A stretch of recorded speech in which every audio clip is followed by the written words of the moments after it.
Lea Porto.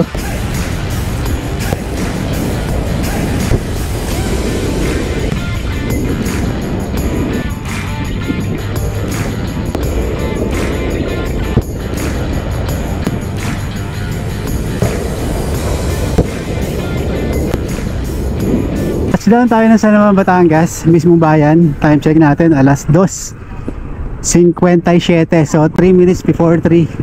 Bound to Malagunlong Bridge na tayo. Sila naman ang location eh. Tayabas, Quezon.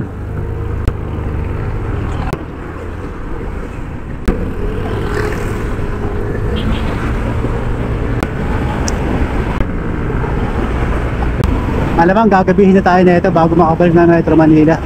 Baka pa yung biyahe natin. Yung kilometro na tatakbo natin ay nasa 200 pa lang. 702 eh. Napakahaba pa. Ito nga pala yung Bantilan Bridge. Pagtawid mo dyan, Chaong Quezon na yan. Ay hindi, Sariaya Quezon pala. Sorry, Sariaya Quezon. So nadadaan na siya ngayon. Washout kasi ng bagyo yan eh. Bumaha eh. Yari eh. Dali yung buong tulay eh. Pero ngayon okay na, nadadaanan na siya. Ang alikabok, man.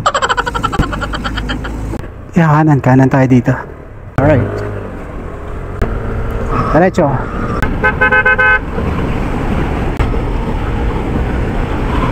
Ganda rito. Ganda ng view. Palayan. Huwag nyo lang gawin subdivision yan ha. Puro kayo gawa ng subdivision eh. Inuubos nyo yung palay eh.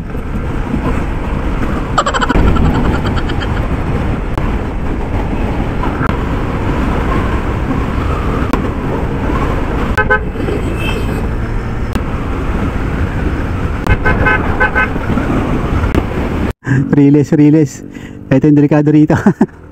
Dito sa Quezon madaming riles. At madalas din nadidisgrasya yung mga riders.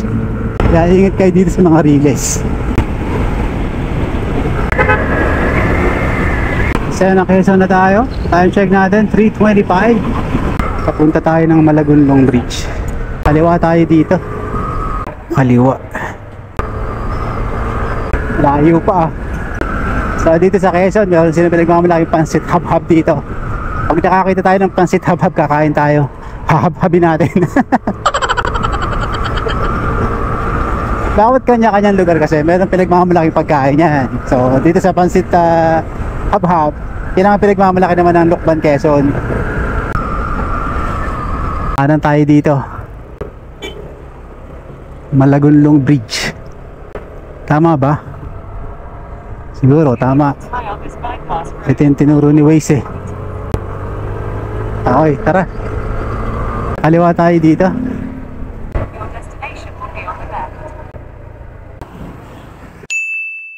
Malagunlong Bridge. So, ito yung lumang tulay ng Malagunlong Bridge. Tayabas. Ito na yung bago. Ayan. Yan ang MC natin. So, touchdown tayo dito. Alas 3:30. Sarap maligo dun ha. Lobat na naman yung GoPro natin ha. Bale, voice over na lang natin. Mahalaga makuna natin lahat ng dadaanan. Bilaw na tayo. Pagbilaw, Quezon. Ako.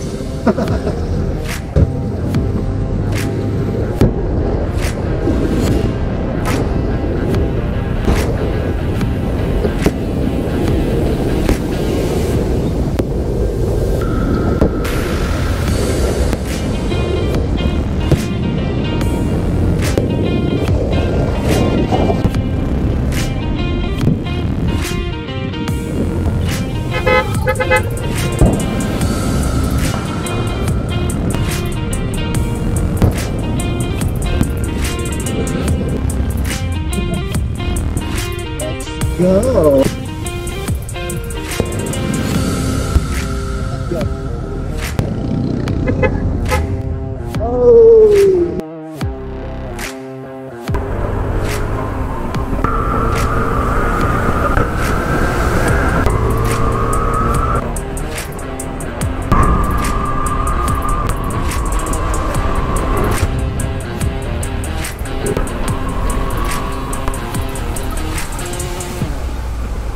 Ayan na. Touchdown Atimonan. Let's go. Bayan ng Atimonan, Quezon. Shoutout ay taga dito yung naging coordinator ng demand, si Miss Vanessa, going to be called. Ito yung pinakamagandang part dito sa may Atimonan, Quezon, no? Yung tabing dagat na yan.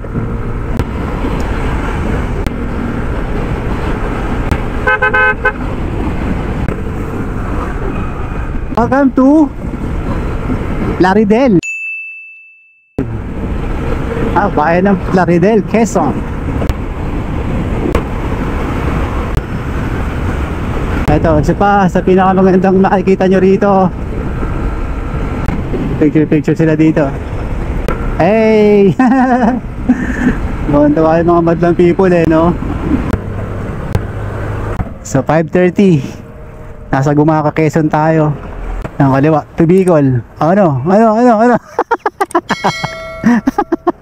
Salito ako dun Lopez bypass tayo, touchdown alas 6 ng gabi. Hello. Grabe, napakalawak ng bypass na to, sarap ang top speed dito Kalimutan ko palang i-shoutout yung SSR Gumaca. And also shoutout natin itong mga taga Lopez, SSR Lopez, mga dating kasama yan Diretso. Okay, kanan tayo dyan. Malaking bagay ng Lopez bypass. Uy, meron palang tinatayo yung dito. Ay oo, para napanood ko na sa vlog to. Ibang klase Pero bakit? Ang tanong ko bakit? Hindi naman nagtatraffic dito guys sa Metro Manila. Bakit kaya? Oh! Ba yun? Diba dapat mas maganda unahin yung kalsada bago lagyan ng tulay? Dapat ito muna ang pinagaganda nyo Ayan Welcome to Calawag, Quezon. Calawag, nasa Quezon pa rin tayo Calawag, Quezon. Napakalawak kasi ng Quezon Kapag ganito kapangit na kalsada, parang alam ko na nasa Sipokot na tayo. Napakapangit ang kalsada rito Lobat na yung ating camera nga pala. Uy, touchdown tayo ng gateway to Bicolandia. Time check natin 7:40 ng gabi. Camarines Norte. Yay. Legazpi, Matnog, Lahit. So dito tayo sa second to the last, Big's Diner, Rojas Avenue, Naga. Tapos we're going to Wiltec na. Yan yung pinaka last natin. So time check 2:30 ng madaling araw. So non-stop yung biyahe natin. Try na natin to, tapos tsaka tayo magpapahinga. Sobrang lapit na lang pala dito ng Wiltec, 16 minutes. Okay, let's go. Nakakapagod na Wiltec, Naga, 550 meters. Sobrang lapit Wiltec, Naga. Sa kaliwa, Wiltec, Naga. Ito na siya Wiltec, Naga. Wiltec.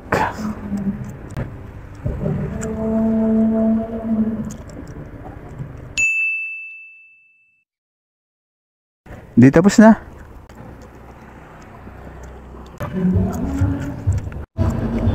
Ay, so tapos na.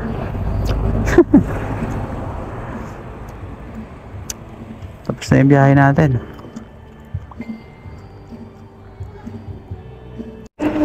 So time check natin 2:40 AM. Tapos na yung ating last na photo op, Wiltec, Naga. So dahil medyo pagod na rin ako, hahanap tayo ng mapapahinga natin kahit ilang oras lang. Let's go. So magkatabi lang pala yung yung Big's So magkatabi lang pala yung Bigs at saka yung Wheeltech. Ayos. Kapoy na, uy. Pagod na. Harap na tayo ng ano? Ng, yun, hotel. Ah! Ay, hotel? Hotel to, Brad. Tanong natin kung magkano. Tara.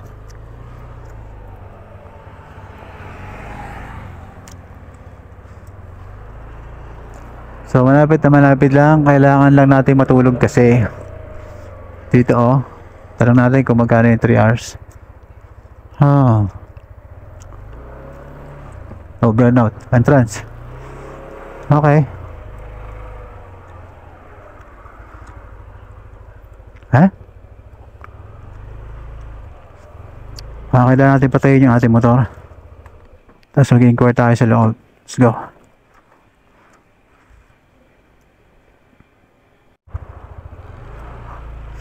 Pasok natin yung MC natin sa loob. So dito na tayo magpapahinga. Kahit mga ilang oras lang. Yun.